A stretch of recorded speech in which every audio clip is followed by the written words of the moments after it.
प्यारे भक्तों, श्री सुखदेव जी महाराज वर्णन करते हैं कि हे राजन परीक्षित, अब तो अयोध्या नगरी में परम आनंद की प्राप्ति हो रही है। और मैयाओं कहते हैं जो ये रामचरितमानस है ना, इससे बड़ा कोई ग्रंथ है ही नहीं। देखा जाए तो परिवार के लिए सबसे स्वच्छ और सबसे अच्छा केवल और केवल ये रामचरित्र ग्रंथ है। और मैयाओं कहते हैं सारे विश्व में गाकर पढ़ने वाला एकमात्र ग्रंथ है जिसका नाम रामचरितमानस है। और मैयाओं इस रामचरित्र जो मानस है ना, राम जी को यूं ही राम नहीं कहा गया, बड़े बड़े तप किए, बड़ी बड़ी कठिनाइयां सहन की, तब जाकर के राम जी को कहीं रामचंद्र कहा गया। और मैयाओं आज के समय में आज के व्यक्ति क्या करते हैं पता है? भजन तो करते हैं, पूजा तो करते हैं, माला ले लेंगे, कहेंगे राम राम राम राम राम राम राम राम रटते रहेंगे। राम राम तो रटते हैं लेकिन राम को मानते हैं। और मुझे तो यही नहीं पता कि राम को किस तरीके से मानते हैं।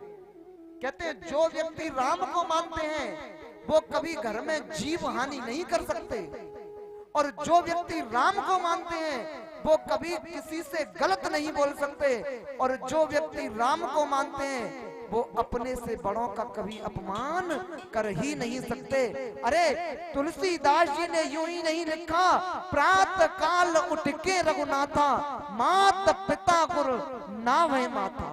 मैयाओ राम को मानते हो बहुत अच्छी बात है, लेकिन मेरी एक विनती है, आप राम को मानना अवश्य मानना, लेकिन मेरी अपनी तरफ से एक विनती है, राम को मानो अन्यथा मत मानो। राम को मानना अन्यथा मत मानना, लेकिन राम की अवश्य मानना, राम की अवश्य मानना। क्योंकि प्यारे भक्तों जिसने राम की मान ली ना, और जिसने ये सनातन धर्म धारण कर लिया, और जिसने रामचरित्र जीवन में ले लिया, तो मैयाओ याद रखना, जिस परिवार में रामचंद्र जी की और रामचरित्र की थोड़ी सी भी झलक आ गई ना, तो मैयाओ मैं तो यहाँ तक कहूंगा कि ये सारा संसार और ये भारत देश, जिस भारत भूमि पर भगवान श्री राम का जन्म हुआ, कहते हैं कि ऐसे भारत भूमि पर जब नित्य प्रतिदिन अखबारों में पढ़ने को मिलता है ना कि किसी के साथ में दुष्कर्म हो गया, प्यारे भक्तों ऐसे लोग कभी सनातनी हो नहीं सकते, ऐसे लोग सनातनी हो ही नहीं सकते। अरे रामचंद्र जी का चरित्र तो इतना सुंदर है, रामचंद्र जी का चरित्र सिखाता है कि इस भारत भूमि पर भाई भाई का प्रेम कैसा था, माता और पुत्र का प्रेम कैसा था। मैया कहते हैं ये रामचरित्र है ना बड़ा सुंदर ग्रंथ है, और इसीलिए कह भी दिया है, राम का नाम केवल जुबां से कहें। आज के लोग इस संसार में राम का नाम, राम को मानते हैं लेकिन राम की नहीं मानते, राम का नाम जपते जाएंगे। कहते हैं क्या कहते हैं, राम का नाम केवल जुबां से कहे, काम करते नहीं जो किए राम ने, काम करते नहीं जो किए राम ने। राम माता पिता के बड़े भक्त थे, माँ की आज्ञा को लेकर वो वन में गए।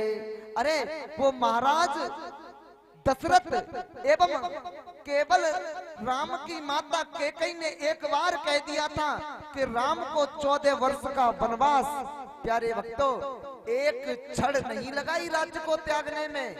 वो चक्रवर्ती राजा सम्राट राजा दशरथ जी का राज्य था जो कि त्याग करके महाराज दशरथ के राज्य को त्याग करके और भगवान स्वयं वन की तरफ गए। और आज के समय में माता पिता बच्चों से थोड़ा बहुत कह देना तो बच्चे किस प्रकार का व्यवहार करते हैं ये सबको पता है। कहते हैं राम माता पिता के बड़े भक्त थे, माँ की आज्ञा को लेकर के वन में गए। घर में माँ बाप को क्यों बुरा हम कहें, घर में माँ बाप को हम बुरा क्यों कहें। कभी कट शब्द तक ना कहे राम ने, कभी कट शब्द तक ना कहे राम ने। राम का नाम केवल जुबां से कहें, काम करते नहीं जो किए राम ने। कहते हैं भाई भाई में देखो बड़ा प्रेम था, भरत गद्दी पर बैठे नहीं एक दिन। प्यारे भक्तों, वो चक्रवर्ती राजा दशरथ जी का राज्य था, जो कि यदि भगवान राम जिस राज्य गद्दी पर नहीं बैठे तो भरत भी उस राज्य गद्दी पर नहीं बैठे। ऐसा भाई भाई का प्रेम था। और आज के समय में प्यारे भक्तों, यदि बंटवारे के समय माता पिता एक बीघा भी इधर उधर कर देना भाई भाइयों में, तो मैयाओं गोलियां चल जाती हैं। हजारों लाखों केस आज भी भाई भाइयों के झगड़े के पड़े हैं।